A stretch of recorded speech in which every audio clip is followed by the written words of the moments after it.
Throughout history, there have been moments that defy logic, science, and even the laws of nature. These are the stories of people who faced death, looked it in the eye, and lived to tell the tale. From cave systems flooded by sudden monsoons and mines sealed by rock, to plane explosions, avalanches, and shipwrecks in black water, these accounts prove something simple and staggering. The human will to live is a force on its own. These are not myths or campfire tales. They're documented, witnessed, investigated. They involve ordinary people in extraordinary circumstances. Kids, miners, climbers, sailors, passengers. All who found a way to keep breathing when the world closed in. Some relied on training, others on raw instinct. Many leaned on faith. All of them show that survival is often a chain of tiny decisions strung together minute by minute, hour by hour, until rescue finally breaks through. Here are 10 true stories of people who literally survived the impossible. The miracle of the Thai cave boys trapped underground for 18 days. In late June 2018, 12 boys from the Wild Boars football team and their assistant coach ducked into the Tham Luang cave after practice. A routine bit of exploring that the locals did all the time. But monsoon season arrived early. Rain hammered the mountain, water surged through narrow passages, and the cave transformed into a maze of flooded rock. The boys retreated deeper and deeper until they found a sliver of high ground 2 miles inside the system, a mud shelf in the dark. For 9 days, their families waited outside the cave, refusing to go home. Thai Navy SEALs dove repeatedly into the churning, zero-visibility water. International cave diving legends John Volofen and Rick Stanton were flown in, joined by engineers, doctors, soldiers, and volunteers. The world watched with prayer and dread when the British divers finally surfaced in a pitch-black chamber and a flashlight beam caught 12 gaunt faces and 1 coach. The clipped words, "How many of you?" 13 echoed around the planet. Getting them out was far harder than finding them. The passages were submerged, jagged, and sometimes no wider than a man's chest. Many of the boys couldn't swim. After heated debate, rescuers settled on an unthinkably risky plan. Guide each boy through the flooded twists while keeping him calm and immobile. His face sealed in a full mask respirator, his body tethered to an expert diver. Over 3 nerve-shredding days, teams shuttled back and forth through the mountain's veins, battling currents, silt-outs, and exhaustion.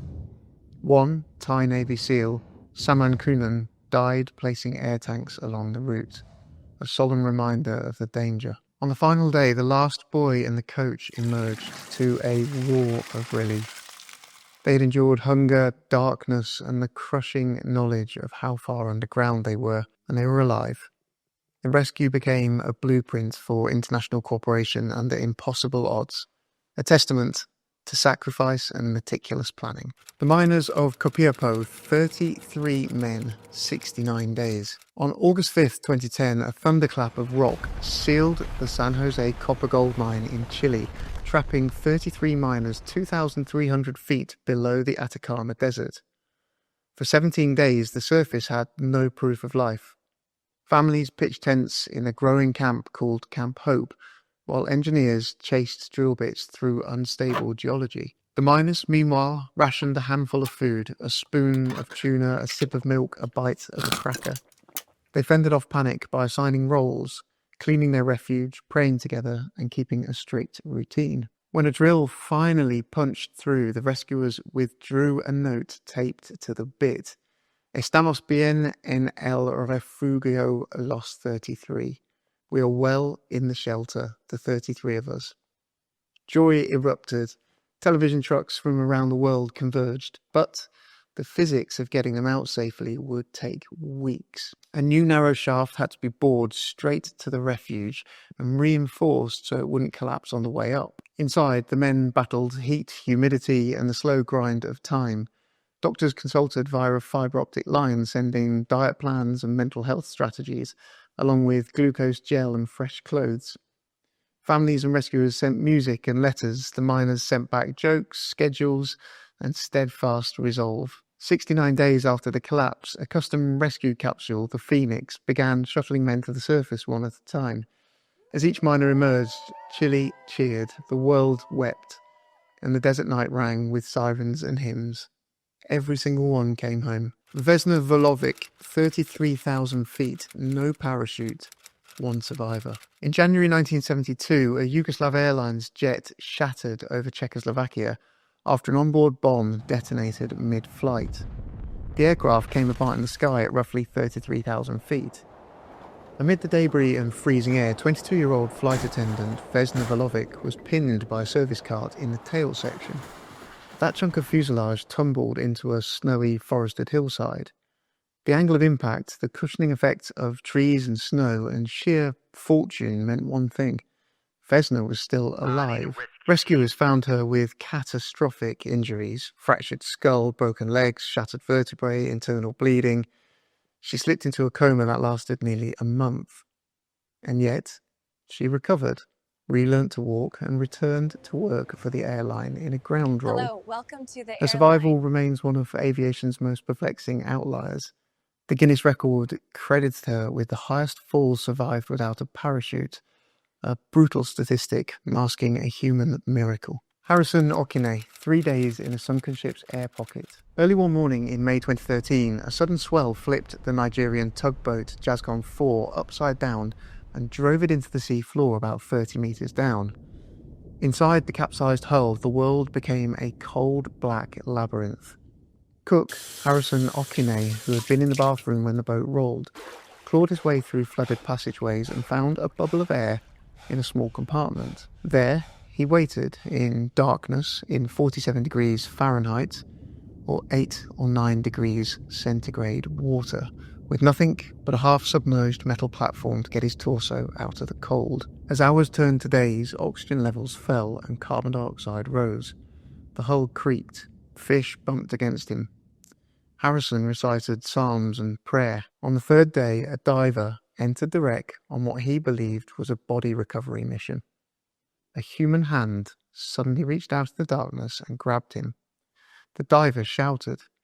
The camera footage, Harrison's hand, then Harrison's wide eyes, rocketed around the world. A meticulous decompression plan brought Harrison back to the surface alive. Medical teams placed him in a chamber to prevent decompression sickness. His survival is one of those maritime anomalies you have to see to believe. And thanks to that diver's helmet cam, the world did. Joe Simpson, crawling out of the crevasse. Ciudad La Grande, Peru, 1985. British climbers Joe Simpson and Simon Yates summited a bold new route, but the mountain took its price on the descent. Joe fell and shattered his leg. With no radio, no rescue coming, Simon began lowering Joe down 300 feet at a time on 2 knotted ropes.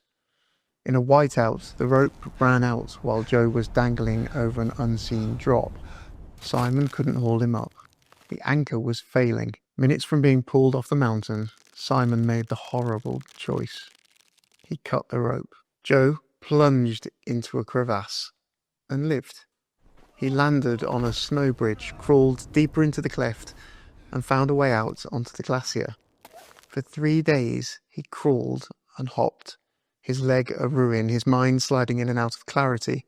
He melted snow for water and followed the faint gradient downhill towards base camp.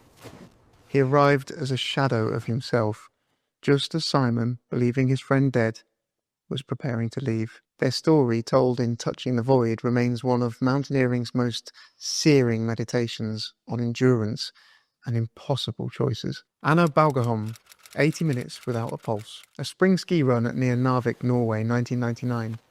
Radiologist Anna Baugerholm crashed and slid headfirst into a mountain stream covered by a thin lid of ice. The current pinned her beneath, a small air pocket trapped near her face. Her friends tried to pull her out for minutes that felt like years as the cold took hold. By the time rescuers freed her, her core temperature had dropped to about 13.7 degrees Celsius, 56.7 degrees Fahrenheit. She had no detectable pulse. In almost any other case, that would have been the end. But cold can be a shield. It slows metabolism and reduces the brain's need for oxygen. A vast medical team, more than 100 professionals over many hours, rewarmed her blood through a heart-lung machine, managed electrolytes, and watched for organ failure. Slowly, astonishingly, her heart restarted. Anna spent days in intensive care and months in rehab, but she survived without permanent brain damage. Her case changed protocols for hypothermia worldwide and reframed how doctors think about dead in the cold. Frane Selak, the world's luckiest unlucky man. Some people collect stamps. Frane Selak collected near-death experiences. The Croatian music teacher reportedly survived a train derailment into an icy river in 1962, a plane incident in which he was blown out of a malfunctioning door and landed in a haystack, multiple bus wrecks, car explosions, and even being hit by a bus. Then, in a twist any screenwriter would reject as too on the nose, he won a lottery jackpot in 2003 and later gave much of it away. Skeptics have challenged parts of his story, but enough local reporting exists around several incidents to keep his legend alive. Whether cosmic comedy or a string of very earthly coincidences, Selak's life reads like a reminder to hold loosely to outcomes and tightly to gratitude. Surviving, in his telling, meant simplifying, loving, and laughing at the bizarre. Beck Weathers, left for dead on Everest twice. The 1996 Everest disaster is a knot of grief, heroism, and hubris. In that knot is Beck Weathers, a Texan pathologist who developed severe vision loss high on the peak, a known risk after certain eye surgeries at altitude. Stranded in a storm with temperatures plummeting and winds knifing through down suits, Beck was effectively blind. Guides and teammates tried to move him, then the blizzard made that impossible. He was left in the snow to die. 18 hours later, he jolted awake. With frost-blackened face and hands like blocks of ice, he staggered into Camp 4, horrifying everyone who'd last seen him motionless in the gale. Later, in another whiteout, he was again presumed beyond saving, and again he fought. A helicopter evacuation at that altitude, nearly unheard of, snatched him from the mountain's clutches. He lost his right hand, most fingers on his left, and part of his nose. But he kept his life and, by his own account, a new clarity about what mattered: family, purpose, and the fragile gift of time. Mauro Prosperi, 9 days off course in the Sahara. The Marathon des Sables bills itself as the toughest foot race on Earth. 6 blistering days across the Sahara with runners hauling their own supplies. In 1994, Italian police officer Mauro Prosperi was making a strong showing when a sandstorm erased the course and shredded visibility. He veered off route into a landscape of heat and silence. What followed was a study in the slow mathematics of survival. Mauro rationed food, drank his own urine when his water ran out, and sheltered in the shade when he could find it. He stumbled upon an abandoned desert shrine, drank the blood of roosting bats for liquids and iron, and ate insects and plants he could identify. At one point, overcome by despair, he attempted to end his life. Even that failed in the arid expanse. 9 days after disappearing, nomads in Algeria found him skeletal and barely conscious. He'd lost around 18 kilograms, nearly 40 pounds. A year later, he returned to racing. The desert had not taken his fire. Julian Kepka, 11 days alone in the Amazon. Christmas Eve 1971, Lanza Flight 508 lifted off over Peru and flew into a boiling thunderstorm. Lightning struck. The aircraft broke apart. 17-year-old Julian Kepka, still strapped into a 3-seat bench, fell from the sky into the green hell of the Amazon. She woke on the forest floor with a broken collarbone, a swollen shut eye, deep lacerations, and a kind of silence that swallows you. The silence of being the only survivor. Julian's parents were scientists, and bushcraft was dinner table talk. She remembered the rule: follow water. Streams become creeks, creeks become rivers, rivers lead to people. For 11 days she waded and walked, letting the current be her compass. Mosquitoes swarmed, sun seared, wounds festered, maggots took hold in one deep gash. Gasoline she found at a riverside hut forced them out. She drank from muddy watercourses, slept under leaves, and kept moving. Loggers found her at last and ferried her to help. Years later, she studied biology and returned to the rainforest as a researcher. She carried memory and scars, and a quiet conviction that preparation, presence of mind, and simple rules can tilt the odds when everything else fails. If these stories inspired you, don't forget to like, share, and subscribe for more incredible true stories